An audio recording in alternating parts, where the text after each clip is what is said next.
Hi, welcome to my channel. I'm Robin Pop. I'm going to be painting outside again today, still on our farm.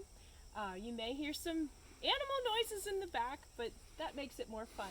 I love the way the sun is hitting this in the morning. I painted it in the fall, and now I'm going to go ahead and paint a spring scene, and the colors will be totally different. But I like to return to the same scene more than once because you just learn the patterns and the shapes a whole lot better. So I'm going to do a small one today. This is an 8x10. It's on just a board. This is a Centurion linen panel. I love working on linen. And I'm going to do a vertical because I have this great height of these trees down here. And I may do a bigger one later off the notes that I make today.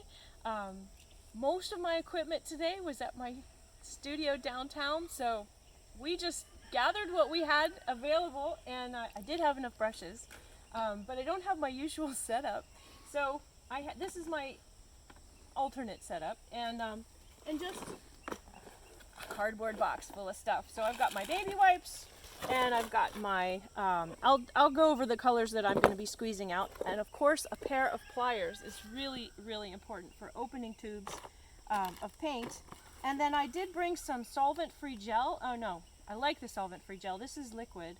We'll see how this works. And I'm going to start off with some thinner to tone my canvas.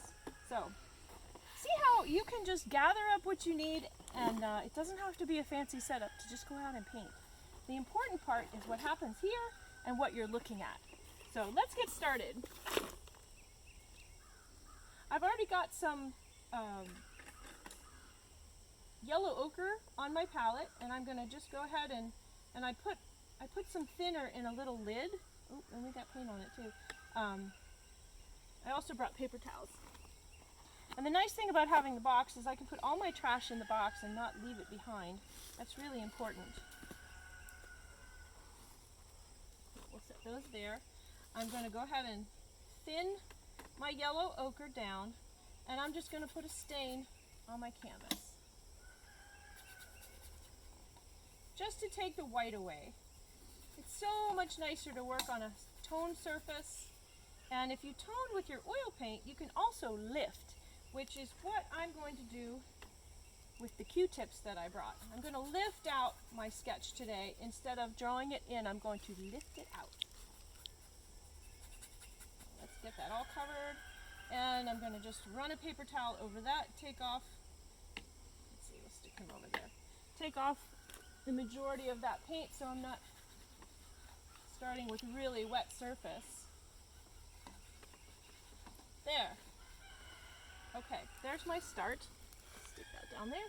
And I'm going to take a Q-tip, and forgot my viewfinder too. So I'm going to make a viewfinder just holding my hands in a square. So that kind of makes, I mean, I can make any shape I want. I can go like this if I have something narrow. The hands are always on you, so I'm going to look through this, and I'm going to compose what I think is a nice looking composition. I don't want to cut off the top of the tree. I want to make sure that's in there. And while I'm doing that, I'm looking at the outside edges of what my composition, what the borders are on my composition, so that I can tell myself, okay, when I get to that tree, don't paint anything else over there. And when I'm like midpoint in these branches, don't paint anything over there. So that visually is my box that's going to be a painting. So we're going to go ahead and, oh, yeah, Q-tip. I'm going to have the top of my tree. It's going to be the tallest part of my painting. I'm going to have, let's see, get my hands up at it again. I'm going to figure out where that grass meets the tree. I don't want it right in the middle. That's where my grass is going to go. Once I get that up there, I can really decide now where my fence is. Oh, here comes the dogs. Hello. Hello, Emma. This is Emma, our new puppy. You found me. I'm back here. Okay, so this fence actually is coming down, comes a little bit up, coming boring, leaving. So we've got a big fence post here. Now I don't want to put that right here in the middle. I want to kick that off to the side a little bit, make it like a third over. And that's that big guy right there.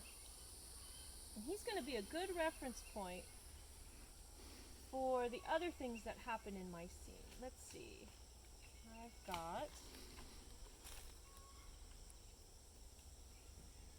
this grass kind of stops there. So I want to put that on.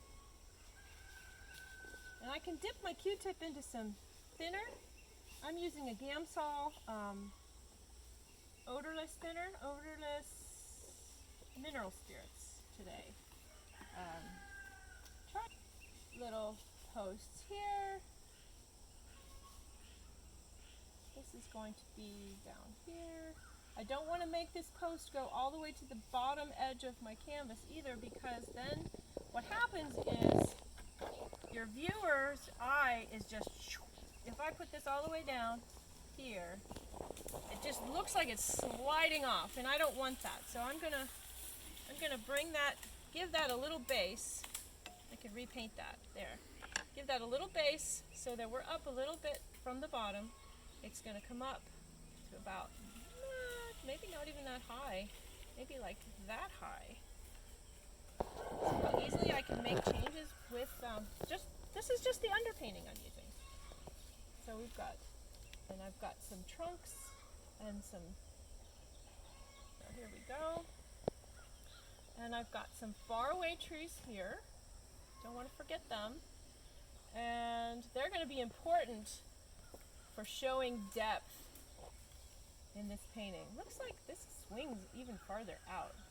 I want to make sure I get that, all that information. And then we're going to have some tree trunks here, another piece of tree over here with a nice dark behind it. You know, and while I'm going around my canvas, I'm kind of talking myself through with, you know, hey, there's a dark here. Hey, there's a really bright green here. Let's see, this kind of goes off. And again, I don't want to pull this off to the corner. I don't want to pull this tree up and go out the corner there, because that will also lead your viewer's eye out of the scene. Don't want to do that. I want to make sure he exits below one side or the other, either over here or over here, not in the tip of the corner. Those are just good things to remember, keep in mind when you're drawing your composition. This is where all of my decisions are being made. And another thing that I'm really not happy with is the way that was right in the center. So I'm going to move that over a little. I might have to move this guy over. He needs to come over a little bit further that way. My ginormous fence post, and then we have another fence post here and a piece that goes between them. And let's see. I love the way this fence posts kind of lead your eye back into the scene, and they get smaller as they go and closer together. So they're going to go all the way probably there. So that's going to lead the viewer in. I always look for zigzag patterns when I'm painting as well. Okay, so I don't know if you can see that real well, Bill, if you want to zoom in a little closer. Okay, you got some. Awesome. My awesome human tripod, Bill, is doing a great job today. Okay, so the next step, I've got sort of a drawing here. I'm going to do a value study on my canvas. So I start with my darkest darks. And I've got some mixed up, and I forgot my palette knife, so I'm just mixing with my brush. There again, we were bare bones today. I've got some transparent oxide red and some ultramarine blue, and I'm going to mix those together with a little bit of thinner, still keeping things on the thin transparency side. No opaques yet. I've got the ultramarine is transparent and the oxide red is transparent as well. And I'm going to just darken that into a deep, deep dark brown, really chocolatey, almost black. Yeah, we got a nice dark here. And now squinting is so helpful. What is my darkest place? And it's this fence post right here. This is my darkest place right there. And the one behind it is pretty dark. And we've got not as dark an area. So between the grass and the trees back here. Remember, we have a nice dark in there around that other tree. Got gnats out here too. I don't know if you can hear the chickens. They are squawking because they are laying eggs. That is the egg noise. They are making eggs this morning. And the roosters are crowing too, so everybody's doing their thing.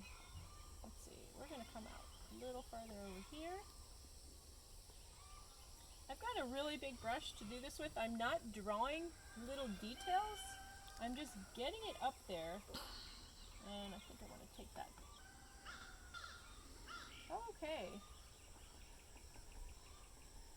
Doesn't look like a whole lot yet, but I kind of know where we're headed here. And I'm going to re-establish where those branches are. And that comes down here. We also have, we've got these things here.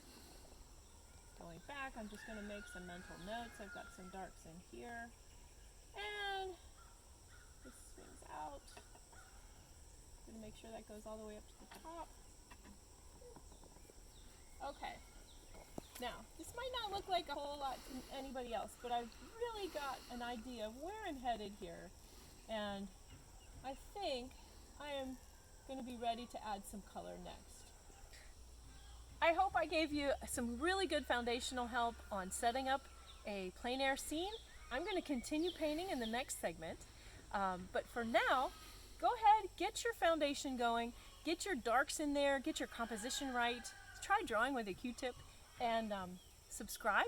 Hit that little button if you can, and check it out on Facebook. I'm Robin Pop Studio on Facebook, and my website is robinpop.com. So thanks for watching. Bye.